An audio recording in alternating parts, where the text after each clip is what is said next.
Fix-It Tony here. Thanks for clicking on my video. So what we're going to do today is we're going to upgrade the stereo on this 2007 Honda Accord. This is an EXL, but this stereo will work on every model with either single or dual climate control, but will not work on the model that has the navigation already. Some simple tools to make this work. There's some Pry Tools. I'll put them in the description. They're like 10 bucks. A couple short or long screwdriver, and then a tool for, let that not roll away on me, a tool for removing a little harness piece, which I'll show you where this works at, but these again are only like $10. Very easy. You do get a small toolkit with the instructions here, which is nice. I mean, we're not going to use any of it, but it is there. This does come. You do have to install a GPS antenna, and it has the option to put it in a backup camera, which we'll also be doing. And what's nice is that, again, it works with either the dual or single climate control. And you'll go see it. Sorry, my finger. You see it there. We leave those blank on this one because this one actually has dual. I already plugged all the harnesses in so that the next part all we have to do is disassemble and get it ready for installation. Pardon the small mess in this car. This is my mother-in-law's vehicle, but what you're going to do is just get a small pry tool, and you're just going to pry right here at the back of this piece here, and it'll pop out. Just gently kind of pull it out. So this model has heated seats on both sides, so you just have to be gentle. You'll see there's 4 tabs that are coming loose. This one, this one, this one, and this one. Once you do that, you're just going to squeeze the wire harness, and you're just going to pull these plugs out and just going to place this to the side for the time being. So these are color coordinated. Driver's side's blue and the other side is like a gray color. Kind of fell down in there, but what you're doing is you're pushing on this piece right here. You're going to push that down and pull it out. It comes out very easily. Now that we have that done, we're going to go ahead and put the vehicle in neutral. You can do this 2 ways. Have the key in ignition, which you don't have to. You're going to remove this small little tab here. You're going to put the key in there, and you can move the shifter all the way down to first gear. Just make sure you pull the emergency brake so you don't roll away. Okay, so we went ahead and shifted all the way down to first. And again, this little thing just pops out, and then you put the key right in there, and then it's a override for putting this vehicle into neutral usually, but you can do it that way. Then we have 2 Phillips screws. We have one here and one here. We're going to remove those. We have the 2 screws out. You know, if you want to get a little magnet from like AutoZone, it just, you know, you don't want to drop the screw down in there and then have to fish it out by hand. It's very difficult. So if you have a magnetic tip in your screwdriver, which is great, or a magnet, it'll just make that easier. So now what we're going to do is go ahead and pull this out. We just want to be gentle because we do have the cigarette lighter connection on the other side that we do have to remove. So we're just going to pull it up and out. All right, so you pull it out and you can see these aren't screws you remove, but these are the tabs that go back here. So when you're pulling it, you pull it up, these 2 tabs come out, and then you pull it towards you. It'll fight a little bit, especially if the car's been like this one where you'll drop soda and stuff in there, so it's kind of sticky. Once we get that out, we're going to go ahead and push that connector in like the other ones and remove it so we can put this off to the side. Next, we're going to remove this Phillips right here and this Phillips right here. You can see on the bottom, and then we're going to pull this whole assembly out. This does require a little force to pull out. You want to kind of keep this door closed as you're doing it, because the tab you're trying to pull out is up here on the top. Usually comes out pretty easy, but it is a tight squeeze into there, so you do have to fight a little bit to get it to come out. So the next screws are going to be underneath here. You'll see one right there and one right there. Very easy. We're going to remove those 2. We're almost done with this part. All right, so the next part is we're going to go ahead and break this thing loose. Since we're not reusing the stereo, I'm not really worried about it. So what you're trying not to do is damage this as you're getting in here. Just use your pry tool and work your way in. One on either side usually works best because it's going to pop out, and then we can just set this to the side. Okay, so we got it out. This thing does require some brute force to get it out, just to warn you. These tabs are in there pretty good. What I did is I went ahead and used the plastic to open it up, which was obviously wrecked it, just to get it in there. And then I was able to squeeze this removal tool and pop it the rest of the way. So anyway, now we have 3 more screws up here, 1, 2, and 3. And this radio will come right on out. So the radio pulls out. You're just going to start pulling your connections. You just squeeze them, pull them out. And then if there's any tabs like that, we'll just use our nice little tool and we'll pop those out and get ready for our new radio. Okay, all the connections are loose. So what we're going to do is match them up to the connections on the back of here. And we're going to add a couple of connections because we need a GPS antenna. Also, we're going to run for the backup camera. Okay, so what I like to do at this point is make our connections and go ahead and start everything up and make sure it works, and then start moving on. So that'll be, you know, connecting our antenna, putting the GPS antenna, running the wires for our backup camera. So let's go and get started with that. Okay, everything turned on. It looks like you do get everything in Celsius. So we're going to just go through the settings really quick and just set everything up. It shouldn't take more than a few minutes. Okay, so all we're going to do now is I'm going to drill a small hole in the top of this so I can drop down the cord. So it'll be a corded piece in there to hook up a USB. And then I'm going to drill a hole into the top here and put the GPS antenna on the top here, and then run the wire out just right now so I can run the backup camera. All right, so I just used a sheet metal drill and went ahead and put a hole in the top here, and that's going to be for dropping the USB, and then we'll go inside and put one on the inside where we're going to put the antenna. So I drilled the hole. I drilled a big one to get the screw piece through, and then I drilled two small ones just to kind of push the wire a little further back, and that way it's a little less conspicuous. And then we'll go ahead and pull the tape off and put that in place. All right, so we got together what we needed. I just plumbed in the wire for the camera, hooked into the power for the camera, which is right there.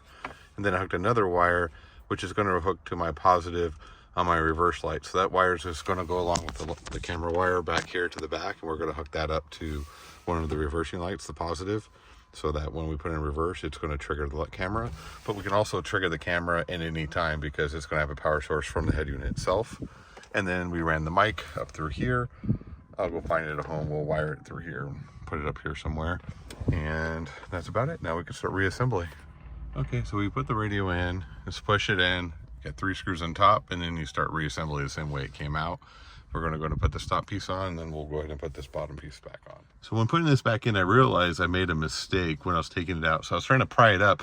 When in actuality, what you're trying to do is actually just slide it forward towards you. So when you're pulling it out, so you can get a tool in behind here, you just want to slide it forward. And that's the way it goes in. So don't try to pry it up because you're just going to damage it.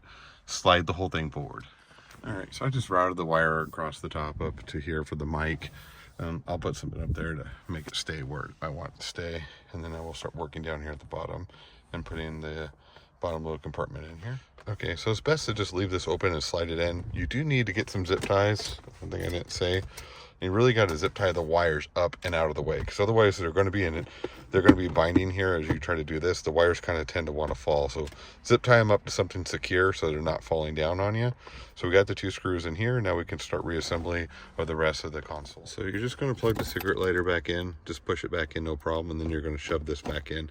Make sure if you have your heated seats, you pull those wires up because you're not going to have a lot of clearance once you push this in. Okay, so you got your 2 screws, one there, and then you're going to get your trim piece, reconnect your connectors here, and then just slaps it back into place, and then we can put the vehicle back in the drive and we start playing with some of the settings here. It is a little dark right now. Unfortunately, the sun did go down on us. I actually had to go get dinner, but when I had wrapped up with the install here, not too difficult. Again, we put a positive source from the reversing light that sends the signal to here, and then there's a positive that goes along with the RCA that has a signal for when you put in reverse. So automatically when you put in reverse now, you get your backup camera. So works beautifully, nice.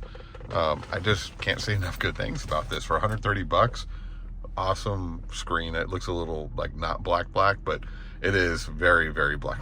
It actually, the screen quality is very, very nice. Some things you need to know.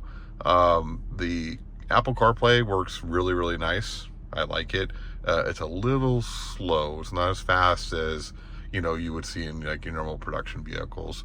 But everything's pretty intuitive, which is kind of nice. You have to find some stuff, which is, is to be, expected with Android if you're not familiar with it. And once you sync up your phone, your either Android or your Apple phone, it will lock and set in your time and all that, update all that information. You could connect the Wi-Fi to your home Wi-Fi or tether it to your phone and then use the devices on here, which you'll find pretty much you get all the same devices, very similar to what you would get on any other type of Android phone, which is kind of cool because you can also, I don't recommend it, but you can watch video while you're driving, which you probably shouldn't do. Anyway, we don't do that, right? Any case, some of the settings you need to set.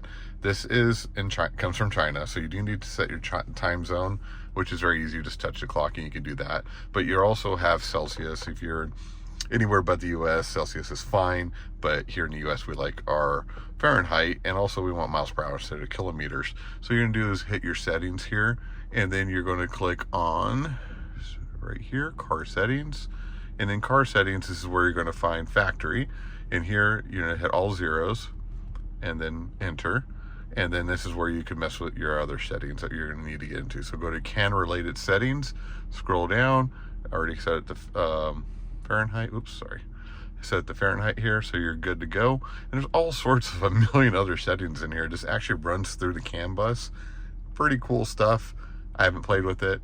But also your kilometers, just gonna cruise down here and you'll see where, sorry, I had to find out where I was going here. So mile per hour is halfway through. You just click on that, you can switch that, no problem.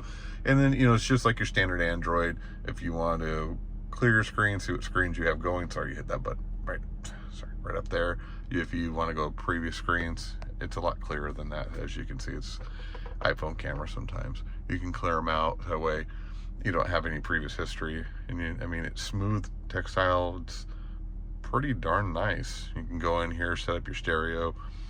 The reception's very nice.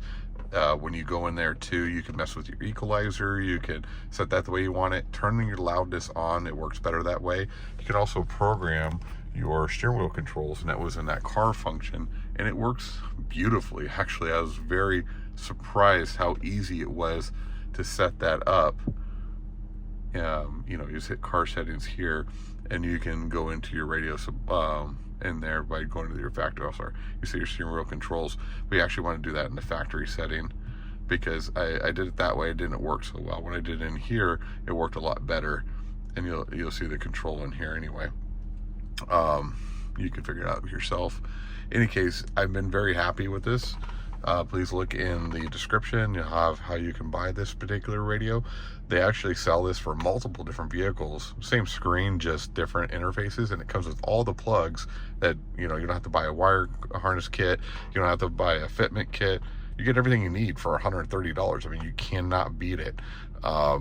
So I'm gonna have the Avalanche. That's the next one we're gonna do. We're gonna put the stereo into. The sound quality is very good, much better than the factory unit. So you do have that also.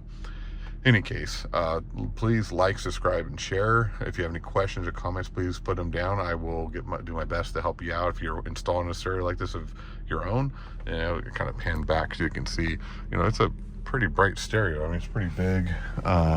I think we have brightness settings over here somewhere, but it does adjust with the brightness settings in the vehicle. Everything works in the CAN bus. So thanks again for watching. Have a great day, guys.